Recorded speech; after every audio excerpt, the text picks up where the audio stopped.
Tes, tes. Assalamualaikum warahmatullahi wabarakatuh. Selamat pagi. Pada pagi hari ini saya akan membacakan jurnal reading tentang intimal hyperplasia of arteriovenous fistula dengan pembimbing Dr. Dana Himawan Rimanto. Jadi sebagai pembukanya, pada pasien dengan CKD yang stage 5, vascular access ini merupakan hal yang esensial dan penting karena pasien ini bergantung pada akses HD-nya ini untuk bertahan hidup. Salah satu penyebab dari kematian dari pasien pada hemodialisa ini terjadi karena adanya akses hemodialisa yang malfungsi, bisa bisa karena infeksi atau bisa karena penyebab lainnya.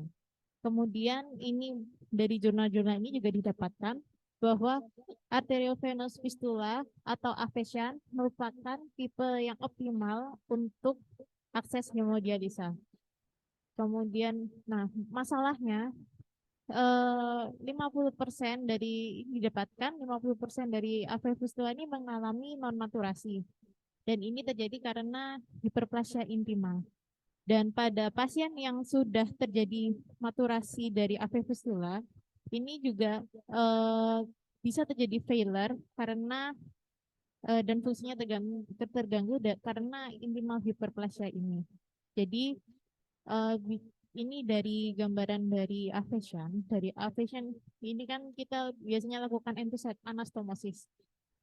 Dari ini disebutkan terjadinya intima hiperplasia ini terjadi karena dua event atau dua hal, upstream dan downstream. Pada upstream event ini lebih terjadi karena faktor mekanik. Misalnya ada vascular injury, surgical trauma, atau hemodynamic changes atau perubahan hemodinamik. Nah, pada upstream events ini akhirnya akan menyebabkan gangguan pada biologi em, dari sel-sel intima dari pembuluh darah ini yang akan menyebabkan downstream event. Ini terjadi biological change hingga akhirnya menyebabkan perubahan pada vascular smooth muscles dan akhirnya menyebabkan intima hiperplasia. Ini pada intima hiperplasia ini bisa kita lihat ada empat tahapan yang penting. Pertama adalah itu adanya endothelial cells injury. Injury ini bisa terjadi banyak. Pertama bisa karena surgical trauma, bisa karena adanya sirstase yang kurang atau adanya faktor-faktor inflamasi dan infeksi dan semacamnya. Kemudian karena dari endothelial cells injury ini menyebabkan munculnya respons inflamasi. Respon inflamasi ini akhirnya nanti akan mengeluarkan ditangkap oleh sel-sel endotel ini dan sel-sel endotel ini mengeluarkan sitokin-sitokin inflamasi. Sitokin inflamasi banyak, bisa ada tumogenic factors, kemudian ada apoptosis faktor dan semacamnya, ada MMP2. Ini menyebabkan perubahan fenotip dari sel ini yang akhirnya sel-sel ini akan berdiferensiasi menjadi sel-sel yang abnormal. Maksudnya gini. Jadi kalau misalnya pada smooth muscle itu selnya itu sifatnya adalah dia bisa berkontraksi dengan baik. Tapi karena pada smooth muscle yang dia sudah dipengaruhi oleh sitokin-sitokin inflamasi ini, dia menjadi lebih uh, sifat dari kontraksinya berkurang dan dia juga menjadi lebih tebal dari biasanya sehingga akhirnya menyebabkan vessel atau lumen remodeling ini yang akhirnya menjadi intima hiperplasia. Ini ini salah satu contohnya juga. Ini kalau di sini ditunjukkan bagaimana uh, dari ini juga salah satu proses dari arterialisasi. Jadi itu normalnya dari sini arterialisasi ini dia itu berjalan dari gills sini dari arteri dia menuju ke atas. Tetapi apabila ada faktor-faktor yang nanti akan saya sebutkan belakang dan ada inflamasi, nanti dia menjadi arterialisasinya ini akan tidak efektif dan akhirnya bisa menjadi intima hiperplasia.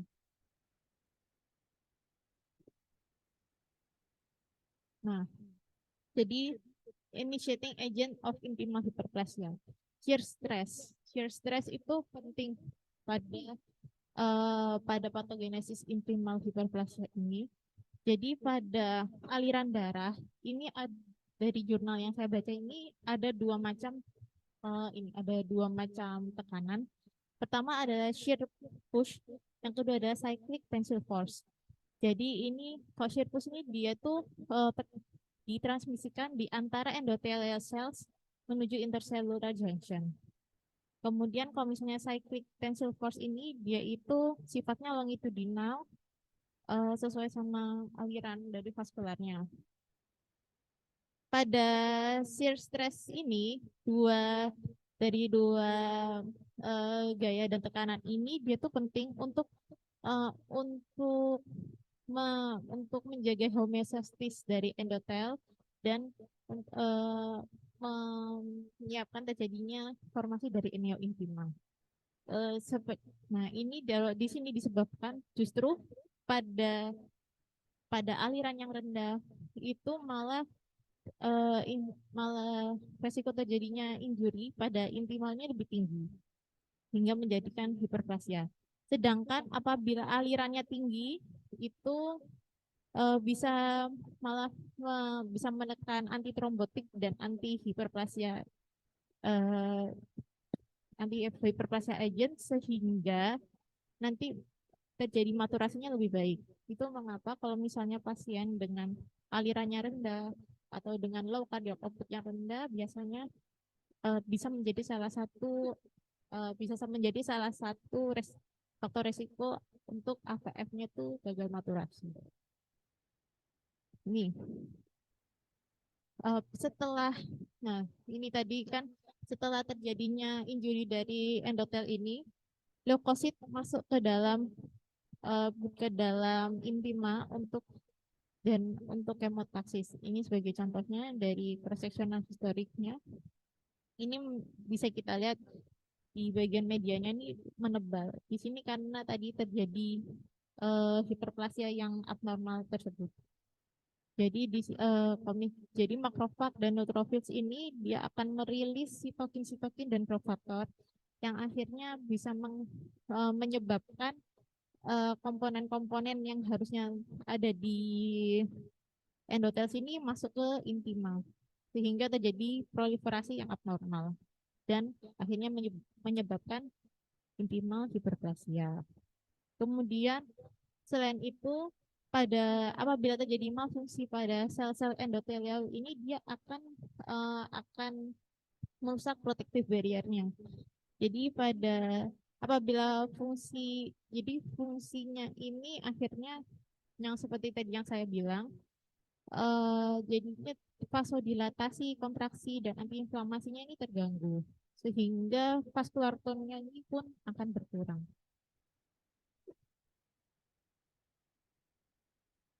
Nah, selain itu apabila terjadi disfungsi endotel pada endotel sel ini, dia ini juga akan menyebabkan rilis dari berbagai macam mediator inflamasi. Jadi disebutkan dari jurnal ini kalau misalnya endotel sel ini merupakan organ yang penting yang dapat mengeluarkan hormon juga. Nah, di sini apabila terjadi injury pada endotel sel ini, dia akan merilis endothelium derived diastolic factor seperti prostaglandin vasodilator, nitric acid, endothelium dependent hyperpolarizing factor, kemudian contractile endothelium components. Nah, apabila ini terjadi inflamasi, kemudian terjadi hiperplasia intima ini menyebabkan vascular tone-nya itu juga berkurang dan akhirnya bisa menyebabkan disfungsi dari koagulasi sehingga ada resiko terjadinya trombus juga. Nah, ini juga phenotype conversion. Ini phenotype conversion ini kita bisa lihat yang dari sini tadi pada sitokin pada inflamasi yang diakibatkan oleh sitokin ini, dia ini kan contractile phenotype ini adalah sel-sel yang normal. Apabila dia ini terekspos oleh sitokin-sitokin inflamasi, ini akan sel-sel ini akan berubah menjadi yang kalau misalnya di buku-buku dan jurnal sebutkan ini adalah synthetic phenotype. Synthetic phenotype ini dia mempunyai sifat yang berbeda dari contractile phenotype, di mana dia itu lebih lihat apa ya, kontraktilitasnya lebih rendah, kemudian eh, replikasinya lebih tinggi sifatnya, sehingga dia terjadi yang seperti ini, intimal hiperplasia ini, yang menyebabkan lumennya berkurang. Nah, di sini juga migrasi ini juga, nah dari fenotipenya ini akhirnya akan migrasi ke intima yang akhirnya menyebabkan intima hiperplasia ini tadi. Bagaimana untuk pencegahannya? Prevention and treatment. Nah, kalau misalnya di sini dari jurnal disebutkan kalau misalnya prepare yang efektif untuk AVF stenosis ini adalah dilakukannya PTA, percutaneous transvaginal angioplasty, yang bisa dengan ballooning saja atau dengan stent graft. Kalau misalnya stent graft ini disebutkan dia bisa melawan dari recoil, katasis elastic recoil, kemudian lumen dari diameternya bisa dioptimalisasi dan dapat um, memberikan physical barrier untuk terjadinya restenosis dari lesi. Yang kedua bisa dilakukan dengan balon angioplasti. Dari balon angioplasti ini adalah mekanismenya dengan powerful expansion dari lumen sehingga menyebabkan deep rupture dari neointimal tissue. Nah, akhirnya akan melebarkan diameter dari pembuluh darah sehingga aliran darahnya menjadi lebih baik. Tapi ini tapi deep rupture dari balon angioplasti ini juga yang akhirnya akan menyebabkan masalah juga pada selanjutnya. Nah, karena dia akan memicu kaskade inflamasi yang tadi sudah disebutkan pada awal. Untuk mencegah adanya intimal hiperplasia akibat deep pressure ini, akhirnya ada juga salah satu cara itu dengan diberikannya drug coated balloons atau DCB. DCB ini jadi sewaktu dia dilakukan balon angioplasti, di sini juga pembuluh darahnya ini juga diberikan obat-obat yang dapat mencegah intimal hiperplasia. Yang paling sering digunakan adalah paclitaxel. Jadi paclitaxel ini mempunyai efek antiproliferatif di mana dia itu mencegah propagasi dan migrasi dari smooth muscle itu ke dalam intimal, dan dia juga bisa mencegah miointimal hiperplasia. Tapi di sini respons dari dark coated balloons ini dia juga tidak konsisten karena biasanya terjadi stenosisnya itu ada di banyak tempat. Disebutkan dia tidak konsisten. Ini salah satu contohnya dari balon angioplasti. Ya, intimal hiperplasia ini juga bisa terjadi pada site.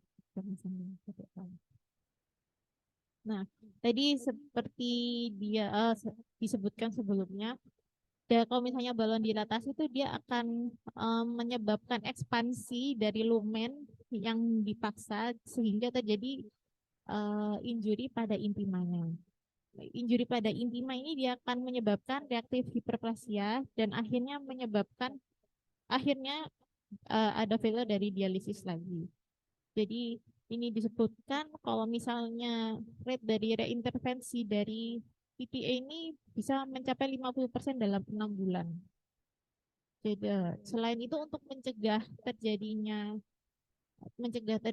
intimal hiperplasia ini, kita juga harus gentle dan ya pelan-pelan dalam kita operasi. Jadi sebisa mungkin kita mengurangi mengurangi trauma pada pembuluh darah yang kita akan lakukan operasi. Jadi misalnya puncture berkali-kali atau waktu handling itu dengan pelan-pelan sehingga tidak terjadi rupture dari pembuluh darah atau mikro rupture yang mungkin kita tidak tahu.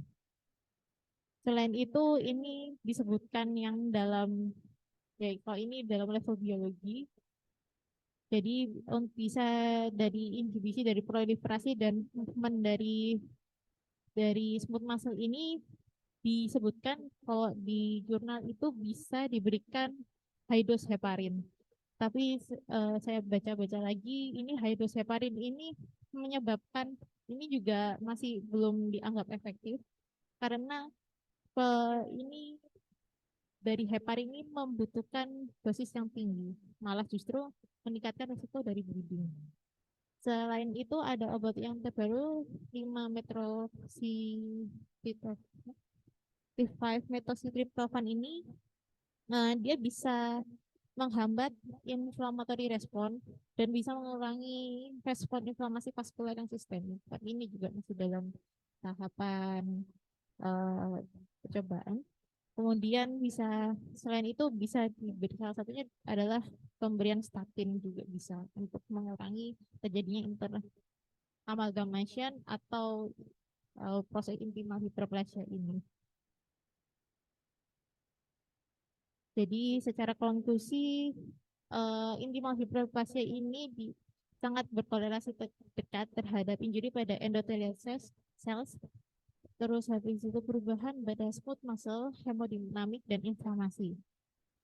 Kemudian untuk mengetahui patogenesis dari internal hiperplasia secara lebih lengkap kita harus melakukan penelitian lebih pada genetik, biologi serta secara digabungkan dengan basic feeding dan clinical practice pada sehari-hari.